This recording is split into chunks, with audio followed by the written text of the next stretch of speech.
বন্যায় ক্ষতিগ্রস্তদেরকে সাশ্রয়ী মূল্যে চাল ও আটা সরবরাহের লক্ষ্যে খাদ্য মন্ত্রণালয় স্পেশাল OMS কার্যক্রম গ্রহণ করেছে।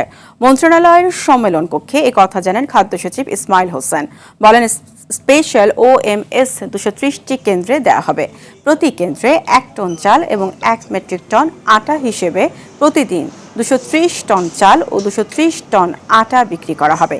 সেপ্টেম্বর, অক্টোবর ও নভেম্বর মাসে এই কার্যক্রমে সর্বমোট 14,490 মেট্রিক টন চাল ও 14,490 মেট্রিক টন আটা বিক্রি করা হবে।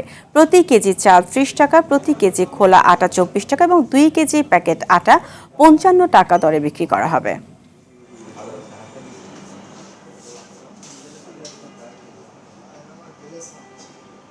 এই জুন মাসের পরে অফিসিয়ালি থাকার কথা 13 লক্ষ মেট্রিক টন।